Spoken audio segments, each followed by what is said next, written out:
I need your help again, guys, because I don't know if you remember, but I had a Mazda CX-5 here maybe a week ago or a few days ago, which came with the P0101 fault code. From the distance remotely, I told the owner, because from experience I do these a lot, and I told the owner that it will be very likely the worn exhaust camshaft causing the problem, or the bad vacuum pump, because he had the carbon cleaning done by me earlier last year. I think it was in August, because what they had the P0401 fault code. Someone replaced the EGR valve, but it didn't solve the issue, because it was the carbon buildup inside the intake manifold and the EGR cooler and EGR parts basically. So I've done the carbon cleaning for them. I've cleaned it. So far so good. So before that carbon cleaning, they didn't even have the 0101 fault code, which usually is the P0101 can be caused by the worn camshaft, the bad vacuum pump, the carbon buildup, sometimes the turbo as well, vacuum leak or something like that. So now I suggested that it will be the exhaust camshaft being worn. I removed the valve cover. The exhaust camshaft was fine, wasn't worn. However, it was so full of oil jelly. So I cleaned that. I've cleaned the oil pan for him, and I replaced the timing chain as well. I took it for test drive. I drove between 30 and 40 miles, and under when I had the car with me, the code didn't come back on. So I was happily returning the car to the owner, and on the way back home he told me that the fault came back again with the SCBS lighting, I think the traction control as well, but the check engine wasn't present. So it is a tough question or a tough situation to be in, because like usually this is what solves the issue, and it triggers the MUF sensor fault code or MUF sensor issue, but it is nothing wrong with the MUF sensor. It is 100%, in my opinion, an airflow issue. So what I think the problem can be, I suggested him, because I read on forums that it can be a software update problem as well. I suggested him to go to Mazda dealership and get the software updated, but they refused it, because they said there is no recall on his particular model, on his particular car, and then they said it will be the carbon buildup.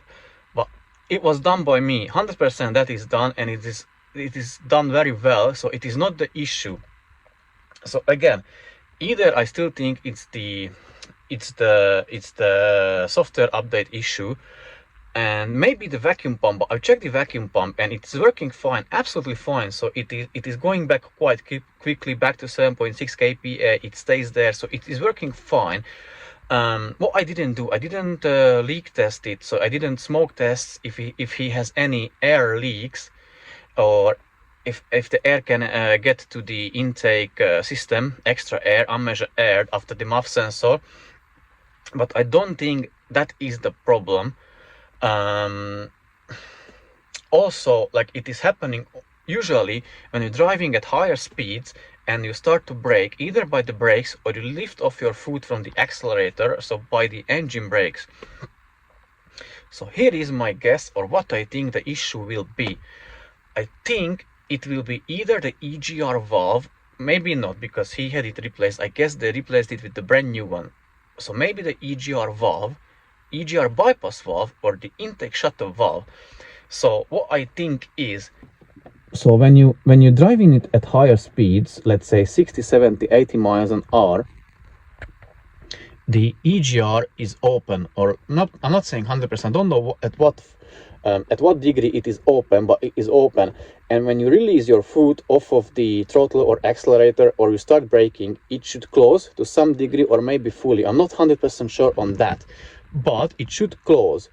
And what I think can happen, one of those three valves, or maybe three, maybe two, or the combination of the three, they are not closing properly, or they are not closing as much as the ECU wants them to close.